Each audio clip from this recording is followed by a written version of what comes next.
أعوذ بالله من الشيطان الرجيم بسم الله الرحمن الرحيم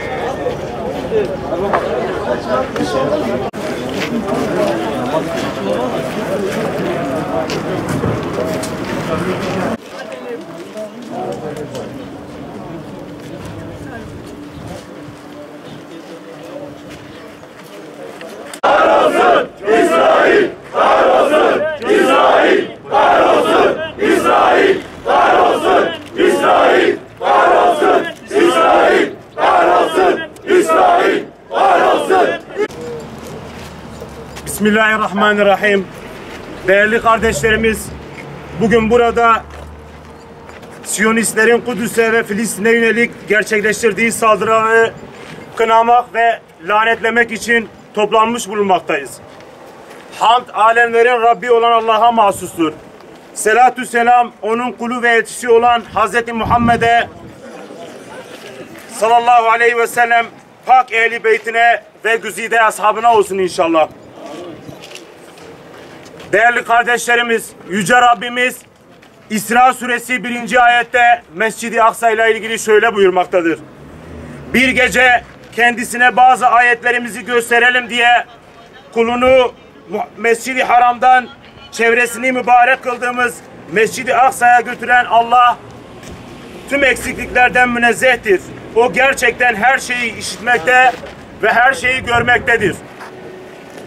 Yüce Allah'ın kimi peygamberlerine ve bazı kutsal kitaplarına ev sahipliği yapan, etrafının mübarek kılınması ile yeryüzünün en mümtaz beldelerinden biridir Kudüs. Değerli kardeşlerim, Müslümanların ilk kıblesi ve Peygamberimizin oradan miraca çıkarak şereflendirdiği kutsal bir beldedir Kudüs. Kudüs, Müslümanlar için sadece sıradan bir toprak parçası değildir. Bizzat Yüce Allah'ın ayet-i kerime ile mübarek kıldığı bir beldedir. Peygamberlerimizden bizlere bir miras, Hazreti Ömer'den, Selahaddin Eyyubi'den bizlere birer emanettir. Değerli kardeşlerim, işte bu kutsal ve mübarek beldemiz maalesef zalim Siyonistlerin işgali altındadır. Ve bir asra yakındır işgal şebekesi tarafından zehirlenmektedir. Kudüs, Siyonistlerin elinde inlemekte ve Darüsselam yurdu adeta Darüzzülüm ve Darü Katliam yeri haline gelmiştir. Kudüs,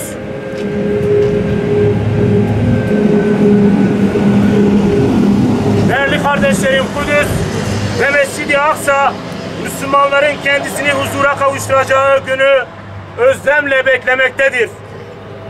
Kardeşlerim, Siyonist polis ve askerler hiçbir ayrım gözetmeksizin vahşice Mescid-i Aksa'ya ve içerisindeki Müslümanlara gaz ve ses bombalarıyla, plastik mermilerle saldırdı. Kahrolsun İsrail! Kahrolsun İsrail! Kahrolsun İsrail! Kahrolsun İsrail! Kahrolsun İsrail! Kahrolsun İsrail! Kahrolsun İsrail!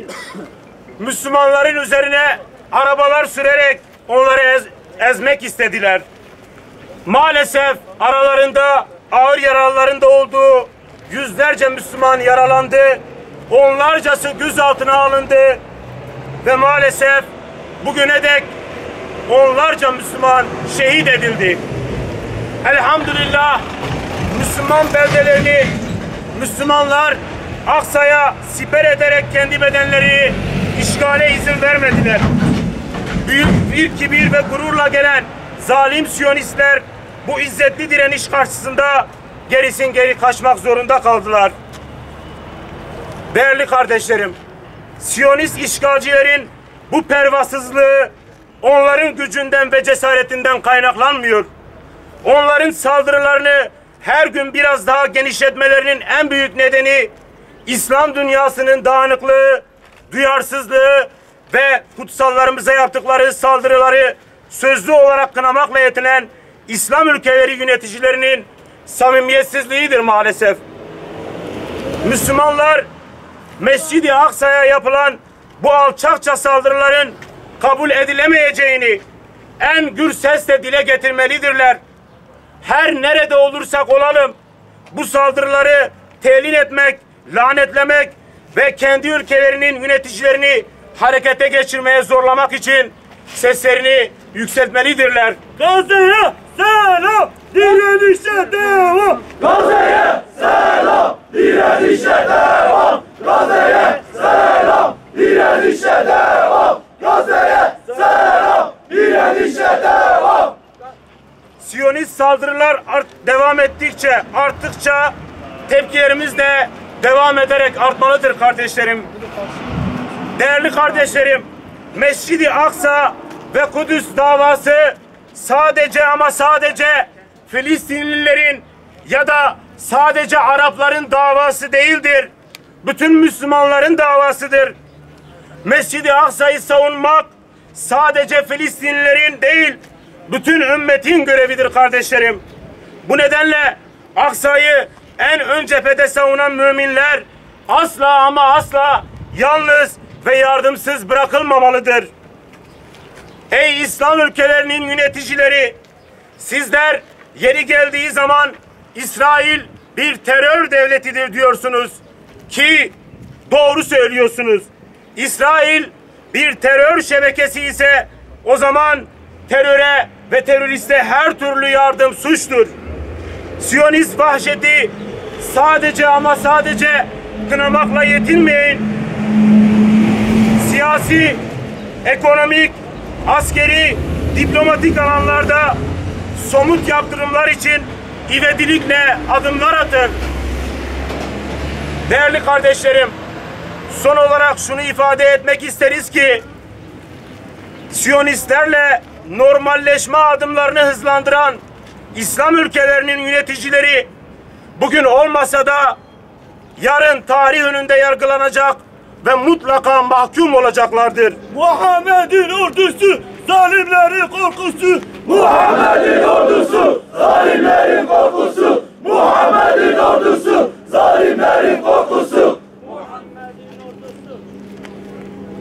Bizim temelimiz şudur ki İslam ülkelerinin yöneticileri yaptıkları bu cürümden, bu hatadan bir an önce dönmeleri ve İsrail'le normalleşmeyi asla düşünmemeleridir. Günlerdir Mescid-i Aksa'ya gecesini gündüzüne katarak bedenlerini siper eden tüm Filistinli kardeşlerimize buradan selamlar gönderiyoruz. Sizler ümmetin onurusunuz. Sizler ümmetin... Allahu Ekber!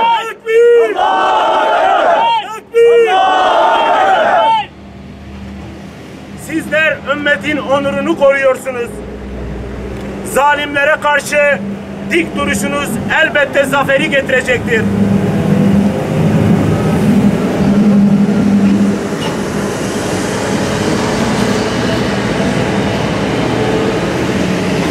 Zalimlere karşı bu muazzam duruşunuz elbette zaferi getirecektir. Zulmetmekte olanlar ise yakında nasıl bir inkılaba uğrayıp devrileceklerini göreceklerdir inşallah. Değerli kardeşlerim, Kudüs'ü ve Mescid-i Aksa'yı özgür bir şekilde göreceğimiz günler temennisiyle basın açıklamamızı İbrahim Suresi 42. ayet ile tamamlamak istiyoruz. Zalimler için yaşasın cehennem. Zalimler için yaşasın cehennem. Zalimler için yaşasın cehennem. Zalimler için yaşasın cehennem. Zalimler için. Yüce Allah İbrahim Suresi 42. ayette şöyle buyuruyor. Sakın Allah'ı zalimlerin yaptıklarından habersiz sanmayın.